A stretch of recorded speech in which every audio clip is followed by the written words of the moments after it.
Albanian Minds Without Borders, the Diaspora Legacy of 19th and 20th Century Intellectuals.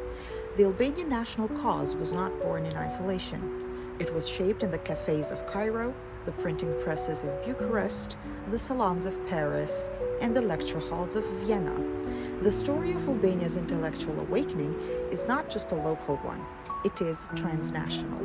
From the Ottoman Empire's collapsing edges to the heart of European modernity of the time, Albanian writers, poets, linguists, and revolutionaries built a nation with ink, vision, and exile.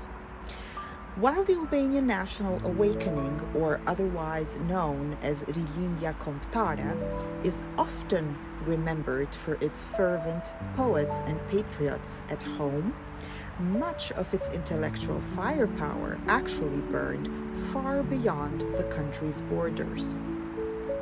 In cities like Bucharest, Cairo, Beirut, Geneva, and London, Albanian intellectuals laid the foundations of a cultural and political identity that would ultimately shape the destiny of a nation still struggling for recognition. Bucharest, the cradle of the Albanian alphabet. In 1908, while the Congress of Manastir formalized the Albanian alphabet, it was Sami Frashëri, Jani Vreto, and Naum Veshilharxhi, Albanian intellectuals based in Romania, who had already been publishing early Albanian scripts and primers decades earlier. Romania, with its open printing presses and liberal atmosphere at the time, became a hub for Albanian language newspapers like Drita and Albania, edited by figures such as Dimitri Berati and Christo Dacco. In Bucharest, the Albanian cause found its voice. It was here that Andon Zako Chayupi, a trained lawyer in Geneva, turned to satire and poetry to awaken a sleeping people. His drama, Bur I Dheut, and his biting critiques of religious division and foreign domination echoed across Albanian communities. Romania was also home to Naum Veshilharxhi, who published the first Albanian alphabet book in 1844.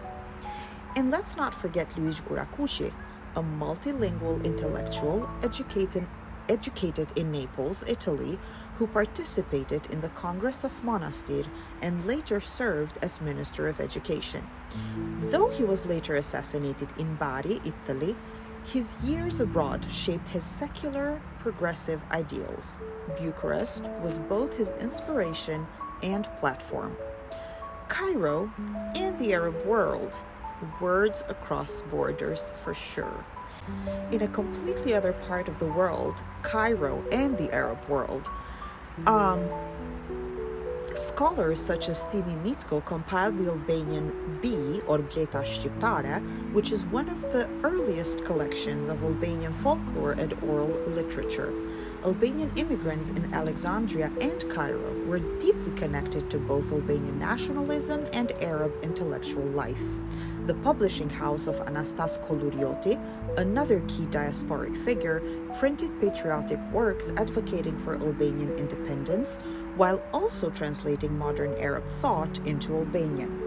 Meanwhile, Pashko Vasa, Ottoman official, governor in Lebanon, and author of the famous poem Omaj Shqipni, Emjera Shqipni, used his high-ranking roles in Syria and Lebanon not to distance himself from Albania, but on the contrary, to advocate for it within Ottoman circles and Western diplomatic networks. He wrote in French, Albanian, and Ottoman Turkish, bridging cultures and political agendas with ease.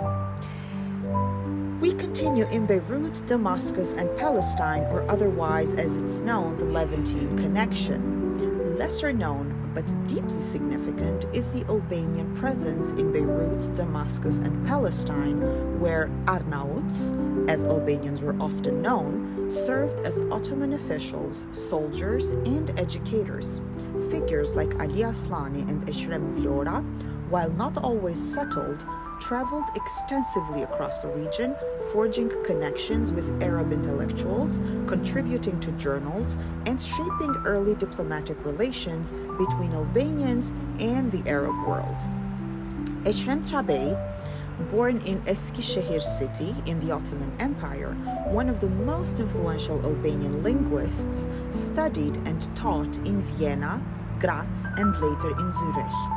His work laid the scientific foundation for the study of the Albanian language's Indo-European roots. While Albania was navigating dictatorship and foreign occupation, Çağbey's scholarship in Swiss and Austrian institutions preserved and legitimized the Albanian linguistic identity on the European academic stage. Geneva and Paris, diplomacy meets revolution.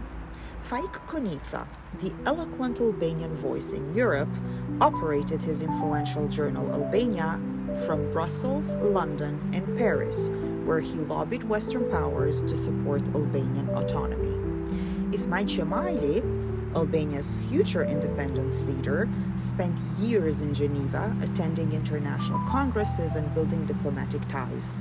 Many Albanian patriots passed through Switzerland, joining the League of Nations corridors after World War I, while scholars like Van Noyle moved between Paris, Vienna, and Boston, fusing theology, politics, and literature into a unique diasporic activism. Faik Konica, who was fluent in at least 6 languages, edited the landmark magazine Albania while living in Brussels, Paris, and London, as I mentioned earlier. His wit and cynicism made him a unique cultural critic, while his pen made him one of the finest stylists in Albanian literature. In France, he engaged with liberal thinkers, critiqued foreign policies toward the Balkans, and advocated for a modern, secular Albanian state. Additionally, Faik Konica served as Albania's ambassador to the United States, but kept close ties with London, where the British Albanian Society helped internationalize the Albanian cause. British historians like Edith Durham became close allies, but it was the Albanian intellectual class abroad that ensured the voice of a stateless nation was never silenced in the West. Why does it matter today? Well, it matters a lot because these individuals were more than just nationalists. They were translators of culture, bridge builders of ideas, and early citizens of the world. From printing presses in Bucharest to cafés in Beirut and salons in Paris, Albanian intellectuals turned exile into opportunity. They created a transnational web of thought and activism that still resonates in the global Albanian diaspora today. The Albanian Renaissance was written on foreign soul. Whether it was Luigi Gurakushi translating Enlightenment ideas from Italian into Albanian, or Pashkovasa lobbying for Albanian autonomy in Ottoman high offices, the diaspora was never idle. These figures were educators, revolutionaries, diplomats, and poets, often all at once.